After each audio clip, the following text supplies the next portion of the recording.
130th podcast. This episode, we bring you the story of The Lion and the Three Cows. Hi, I'm Dennis. And I'm Kimberly. And together we are the Activated Actors.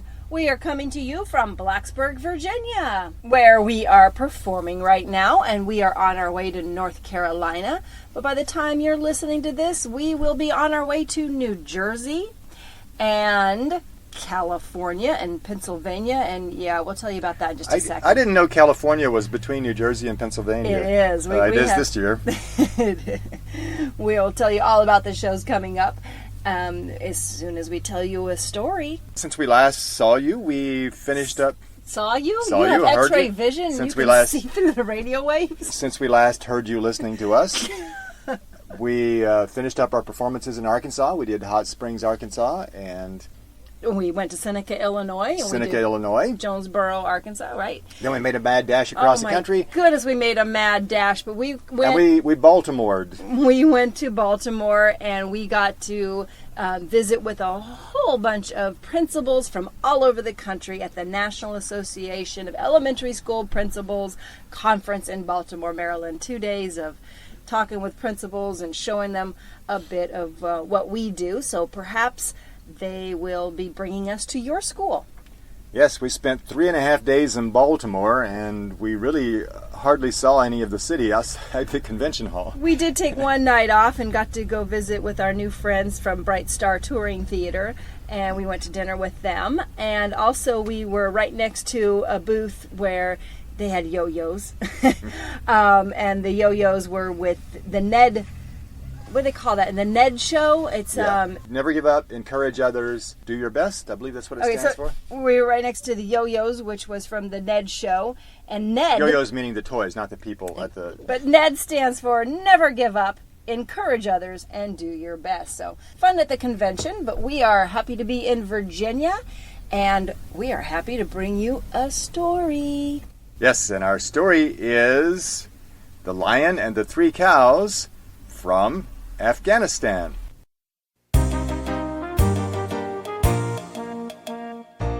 In a green and soft meadow, a brown, a black, and a white cow lived happily together.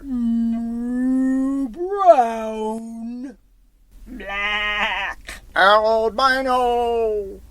One day, a big, vicious lion came. Meow. And he said to himself, 3 tasty cows all in a row. If I can catch one of them alone, I can eat for a week. If I can catch all 3 of them alone, I can open a restaurant. So, the next day he went sneaking around the bushes until he saw that one of them had strayed from his friends. So he jumped on the cow. Lunchtime. Oh no! A feline predator! Help! Help! Hey, do you hear our brown friend mooing for help? I certainly do. That's why they call us a herd, because we herd things. I think he's being attacked. Time to spring into action. Cowabunga! And with that, the 2 cows rushed to the aid of their friend and chased away the hungry lion. Oh no, that was close. We better stick together and give each other mutual bovine support. And that would have been the moral of the story, if it had come to the end here. But I'm afraid there is more. The lion didn't like it, that he was deprived of half a ton of hamburger, and he paced around thinking of a plan. They are suspicious of me because I am a lion. Maybe I should act like a fox instead. The next day, the lion went in close to the cows and shouted, Please listen to me. Yesterday, I wanted to talk to your friend, and he thought that I was going to attack him. So you all attacked me and nearly killed me. I came here in peace. Ha!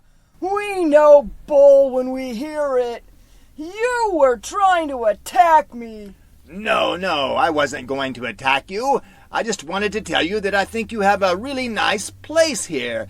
And I wanted to see if you'd let me stay here if I agree to protect you from all your enemies. Yeah, that's it. So, the cows all huddled together and decided, Well, okay. sure, why not? So the lion stayed there for some days. One day, he saw that the white cow was browsing farther away from the black and the brown cows. He came to those two cows and said, You know, we have a really nice spread here. The grass is just so nice and green and tasty, but I'm afraid it won't last long if that friend of yours keeps eating so much.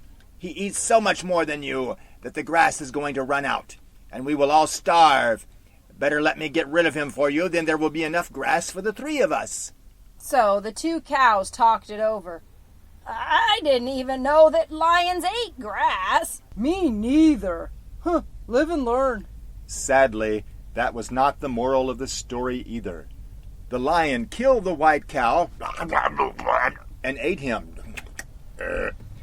And then there were just two cows left, and before long he began to grow hungry again. So he waited until the other cows were separated, and he went to the brown cow and said, How now, brown cow? Psst, hey, bud. Who, me? Who do you think I'm talking to? One of your flies? Listen, I like you. I want to be your friend. Do you want to be my friend? Sure. Okay. Then as your friend, I feel I should tell you that I don't trust that black cow. You and me, we're both brown. I think we can trust each other. But him, I don't feel safe around him. I think I should get rid of him. Is that okay with you? Well, that makes sense, I guess. Come to think of it, he is kind of sneaky. He fooled me once, so shame on him. If he fools me again, shame on me. Sadly, they again missed a perfect opportunity to come up with a moral. So the lion pounced on the black cow and again had a very tasty meal that filled that filled his belly for days. But then the lion became hungry again. So he found the brown cow by himself, which he was quite a lot these days, and said, Guess what? I know, you're hungry. I can hear your stomach rumbling. I think I may have made a big mistake. It seems to me that there should be a moral here somewhere. Too late. And with that, the lion gobbled up the last cow. And, for the time being, he was full once again. And he moved on to greener pastures and more fools. And that's the story of the lion and the three cows from Afghanistan.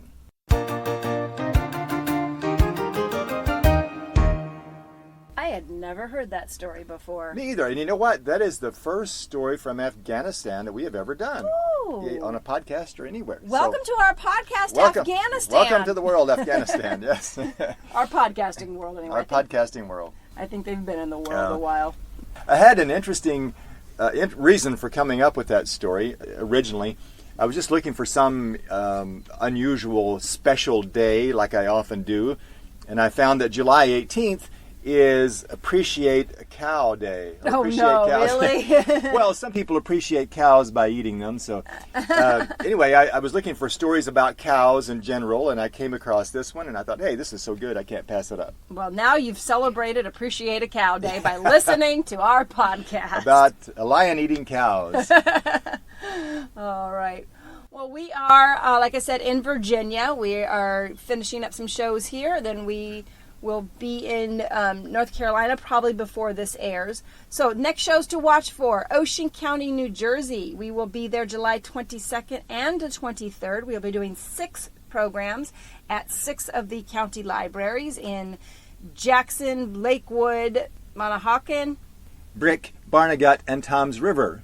And so if you check our schedule, you will find the details at activatedstorytheater.com. Then Parsippany and Whippany. Parsippany and Whippany, we will be there as well. And then we'll be going to Williamsport, Pennsylvania, to one of our favorite libraries, James V. Brown Library. And that will be actually before we go to Parsippany. Before Parsippany and Whippany. Yes. Right. And then we're in Parsippany, Whippany, and Jefferson Township Library, which is in Oak Ridge, New Jersey. So that's July 26th, we're in Pennsylvania, Williamsport, Pennsylvania. July 27th, we are in Parsippany.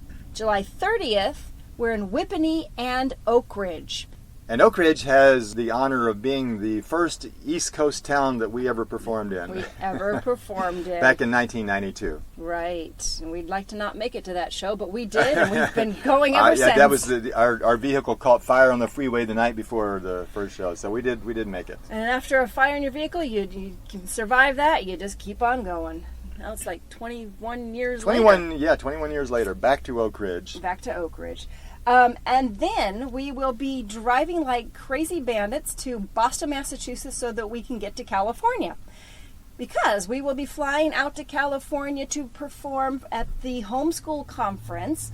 We will get to say hi to a whole bunch of homeschoolers out there in Sacramento, and we will be doing shows for them August 2nd, 3rd, and 4th. There'll be shows and workshops. So if you're going to be there, come on up and say hi and say you listen to our podcast, and we'll give you a hug. Then we will be flying back to Massachusetts. So more East Coast shows coming up. We will be August 7th. We'll be doing a program for a summer camp. August 8th, we will be at Littleton, Massachusetts, doing a show at the Rubenhor Library. August 13th, back to one of our familiar haunts, which is the Thomas Crane Library in Quincy, Massachusetts. Quincy, Massachusetts. They say Quincy, not Quincy. Okay. And August 14th, back at the Wellesley Library in Wellesley, Massachusetts. We've done that several times, but it's been a couple of years. Right. And August 15th, at the Lancaster, Massachusetts Library. I assume they say Lancaster. I don't know. In Pennsylvania, they say Lancaster. Lancaster, and in California, it's Lancaster. Lancaster, yes. And like in California, Quincy is Quincy, and yes. But in Massachusetts, it's Quincy. In California, they have El Dorado, and in Arkansas, it's El Dorado. So there you go. Little geography for you today. And that will take us through the summer programs. After that, we are going to be doing a whole bunch of school programs.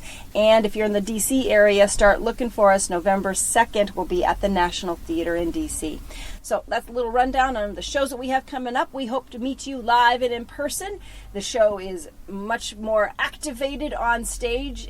Sets, costumes, props, American Sign Language, physical comedy, things that we can't deliver for you in your ears. So please come see a live show. We hope to see you. Okay. Stay activated. Activated Story Theater is committed to bringing fun, educational shows to schools and libraries nationwide.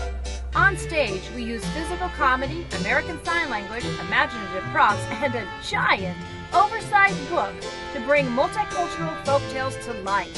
For booking information, check out our website, activatedstorytheater.com, where you can also find out when the activated actors will be performing near you. Read a story or order one of our audio CDs.